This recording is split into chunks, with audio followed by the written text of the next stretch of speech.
I do want to give a shout out to all of the women of the Progressive Army and all the women out there who are fighting, all the marches and the solidarity, the Day Without Women today, and of course it is International Women's Day. It's a the background of the. It reminds me of Labor Day because in a lot of ways they try to, when I say they, I guess the powers that be try to remove the socialist founding of these days of International Women's Day, of Labor Day. They try to remove the socialist beginnings. It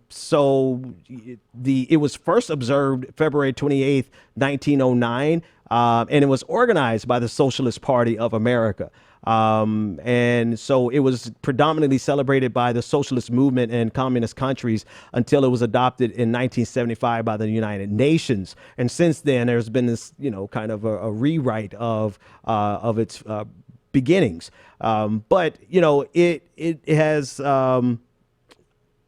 We have today this iteration where we're acknowledging the women who we not only stand in solidarity with, but we stand in awe of.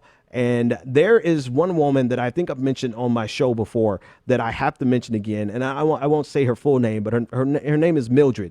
And I mentioned her because I never forget standing in a room full of leaders, quote unquote leaders, and men, predominantly men. This woman was by far the smartest, boldest, most straightforward, the one who wasn't biting her tongue, the one who wasn't trying to beat around the bush to appease people, the person who said what needed to be said. And I'm sitting back as a young man. I think I was in my early 20s. I'm sitting back as a young man and I'm surveying the room and I'm like, I'm learning and I'm trying to see who do I look up to? Who's a person that I could admire as a role model? And the truth of the matter is it was not a single man in the room that I could look at and say, I need to be like that person. It was Mildred. It was a woman who was the best example of what I thought was a man. In reality, it's just the best example of being a human being. So salute to all the women out there. We love you. We respect you. And those of us who don't, we need to start, I love you. Let me speak for myself. I love you. I respect you. Stand in solidarity with you in your fight and everything that you do.